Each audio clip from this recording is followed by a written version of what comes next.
I had premature twins who had been in the neonatal intensive care unit for 3 months. And then I had 2 years after that, I had a new baby. And that was the point where I started my business. So I had 3 children under the age of 4.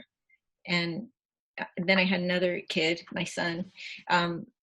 And I definitely agree. When I had started the business, it was kind of no turning back, because even when you have a 1-year-old, it's very hard to go all in on a heavy duty corporate job when you have a new baby. I mean, you can definitely do it. There are lots of women leaning in, but just in terms of the stress on your life and not really being able to enjoy any part of it, I think it's a bad time to look for another job, because you really want to be available to the baby, and you also want to be available to your career. And so I've deliberately kept the business to a certain size.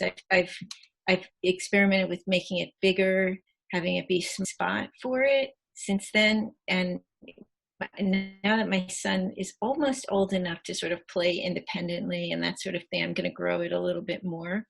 But I think when you're a parent, first of all, you've got to decide, what do you want your life to look like? Because what I want my life to look like might not be what someone else does. And then you think about how do you design the business around it. So it might be that if you have very small children, you go all in, but you have a great nanny who's there supporting you every step of the way. Or it could be you decide you want to be more hands-on. I'm more like that. That's my preference. And you don't have a nanny.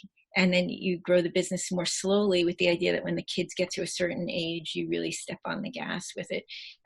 But having a sense of what you want is really important, and not worrying really what other people think, because people are so judgmental, I think, of women, working women, that no matter what choice you make, there's going to be someone telling you should make a different choice. I think it's really important that we also all support each other in whatever decision we make, because it's similar to COVID. Everybody's life is different. And so the less judgmental we are of ourselves and others, the better. And that's what I've seen with the $1 Million One Person businesses. Some of them do have babies. And I know Megan Telpner has a 3-year-old, and what she's done, she actually has her business at over $1 million.